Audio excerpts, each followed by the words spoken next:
Have you ever felt busy but not productive? Like you are solving problems all day long, only to find the same issues, or even worse ones, cropping up tomorrow. This is the frustrating reality of modern leadership, where the pressure for quick action often leads us down a dangerous path. We are drawn to the visible, the obvious, the symptom we can attack right now. We mistake activity for progress. But what if our very solution, the logical, intelligent, decisive actions we take, are actually making things worse? Today, we explore the fallacy of the surface fix.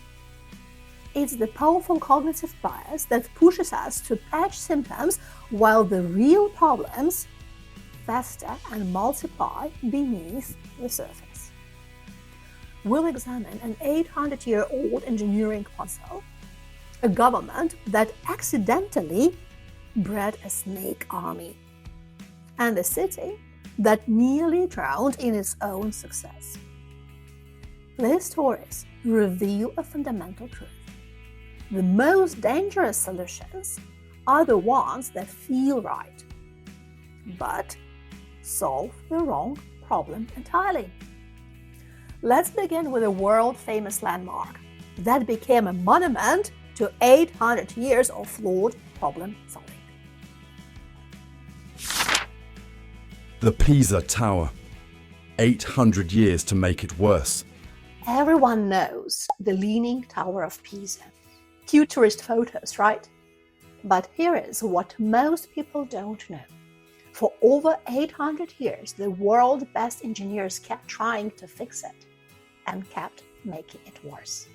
This isn't just a story about bad architecture. It's about brilliant people doing logical things that create disasters. Sound familiar?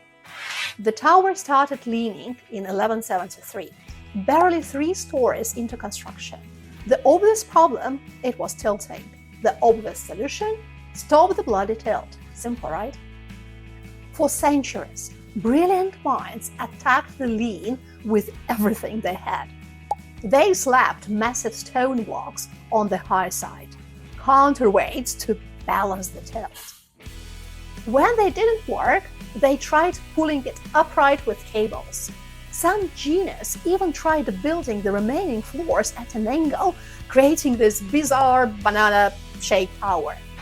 Each intervention was logical, each made perfect sense, and each made the problem worse. The counterweights added more stress to the already unstable foundation. The cables created new pressure points.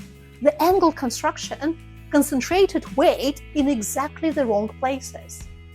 By the 20th century, the tower was leaning so dangerously that engineers calculated it would collapse within decades.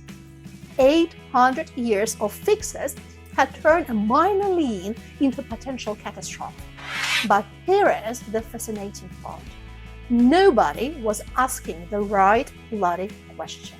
They were all asking, how do we stop the thing from leaning? When they should have been asking, why is it leaning in the first place? The real problem wasn't the lean, it was soft subsoil. The tower was built on clay, fine sand, and shells. Imagine trying to build a skyscraper on a marshmallow.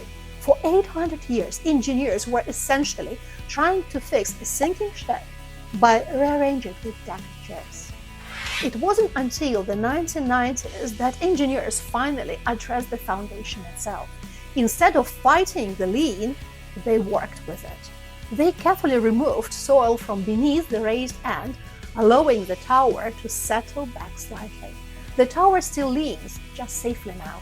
Sometimes the solution isn't fixing what's broken, it's understanding why it broke in the first place. The engineers at Pisa spent 8 freaking centuries attacking the symptom, the lean, instead of the root cause, the soil. It was a failure of diagnosis. But what happens when the problem isn't a passive building, but a dynamic system involving people? What happens when our surface solution doesn't just fail, but actively backfires, creating a perverse incentive that makes the crisis explode?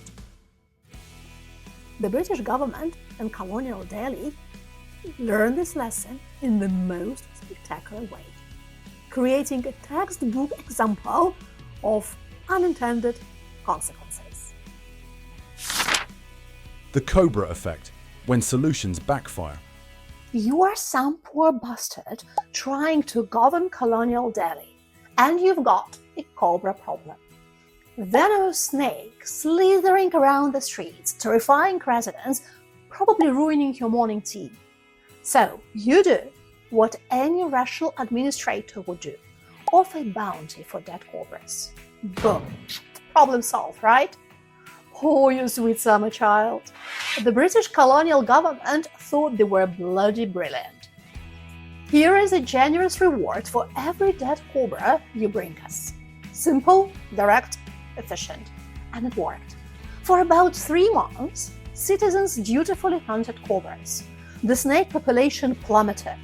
Officials were probably patting themselves on the back, writing home about their administrative genius. But then, something weird happened. The supply of dead cobras didn't decrease. In fact, it kept growing. Turns out, some enterprising locals had cracked the code. Why risk your neck hunting dangerous wild cobras when you could simply breed the little bastards in your backyard? Cobra farms sprouted across the city. Citizens were literally manufacturing the problem to profit from the solution. When authorities discovered the scheme, they panicked and cancelled the program immediately. No more bounties! But here, where it gets deliciously ironic, those cobra breeders now had warehouses full of worthless snakes. So what did they do? Release them all into the wild, obviously. Delhi's cobra population exploded to levels far worse than the original problem. The British had accidentally created a freaking snake army. This is what economists now call the Cobra effect. When your solution creates more of the problem it was meant to solve. But this wasn't stupidity. It was smart people making perfectly rational decisions within a completely flawed system. The British saw symptoms and attacked them directly.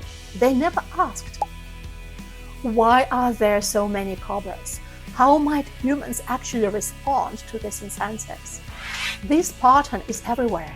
Kids acting out, add more rules. Declining productivity, more meetings. People struggling, more programs so they can struggle better. Each solution creates new problems because we're patching symptoms while root causes multiply beneath the surface. Sometimes the most dangerous delusion isn't that we don't know the answer, is that we think we do. Welcome to the illusion of knowing. So, we've seen a surface fix that failed because of misdiagnosis, and another that backfired because it created perverse incentives. But there is a third, perhaps most insidious version of this fallacy. The one that keeps you busy optimizing a problem that should no longer exist at all. It's the error of making an obsolete system more efficient instead of replacing it. So, a century ago, the City of London was facing a crisis so foul and so overwhelming that experts predicted urban collapse. Their response shows just how easy it is to get stuck perfecting the wrong thing. The Great Horseshit Crisis. London made clean. It's 1894, and London's most pressing urban crisis isn't crime, poverty or disease. It's horse shit. Literally. the city was drowning in thousands of tons of manure daily. And experts predicted that by 1950, every street would be buried 9 feet deep in horse crap. This wasn't a joke. It was a genuine crisis that nearly broke one of the world's greatest cities. London's transportation solution was horse-drawn everything. Carriages, omnibuses, delivery cars. Horses moved people and goods efficiently around the city. But 50,000 horses produced 2.5 million of manure and 60,000 gallons of urine every single day. Streets reeked, disease spread. When it rained, toxic sludge flowed everywhere. When it was dry, pulverized horse shit became airborne, choking pedestrians. Breathing became optional. The brightest minds tackled this manure crisis with the same energy we apply to productivity hacks today. Their solutions? More street sweepers, better disposal methods, improved crap collection systems, innovative composting techniques. They were optimization experts, finding 10 ways to manage horse waste more efficiently. But here is what's brilliant about this solution. Every expert was solving the wrong problem. They were so focused on managing the symptom, too much crap, that they couldn't see the real issue was the horses themselves. They had fallen into the classic trap of superficial problem solving. Instead of questioning whether horse-based transportation was sustainable, they invested on making it work better. The great horse manure crisis solved itself in the most unexpected way. Cars. Not better manure management, no more efficient street cleaning, not innovative waste disposal. A completely different technology made the entire problem obsolete overnight. Blue ocean thinking in action. And this is the trap of optimization thinking. When you're knee-deep in a problem, the natural instinct is to find better ways to manage it. So, the next time you're drowning in symptoms, ask yourself, are you trying to manage crap more efficiently? Or are you ready to question whether you need the horses at all? The most elegant solutions don't optimize existing problems. They make them irrelevant. The Tower of Pisa, the Cobra effect, and the Great Horseshit Crisis. 3 distinct stories that reveal the 3 faces of the same fundamental error. First, the failure to diagnose the right problem, like the engineers at Pisa. Second, the failure to anticipate the system's reaction, like the administrators in Delhi. And third, the failure to question the underlying assumptions, like the urban planners in London. In every case, brilliant people were busy applying surface fixes. They were fighting symptoms. The true antidote isn't a better solution, it's a better question. Instead of asking, how do we fix this? We must learn to ask, why is this happening? And even more powerfully, are we actually solving the right problem? Because the most elegant solutions don't just fix what's broken, they make the old problem completely irrelevant.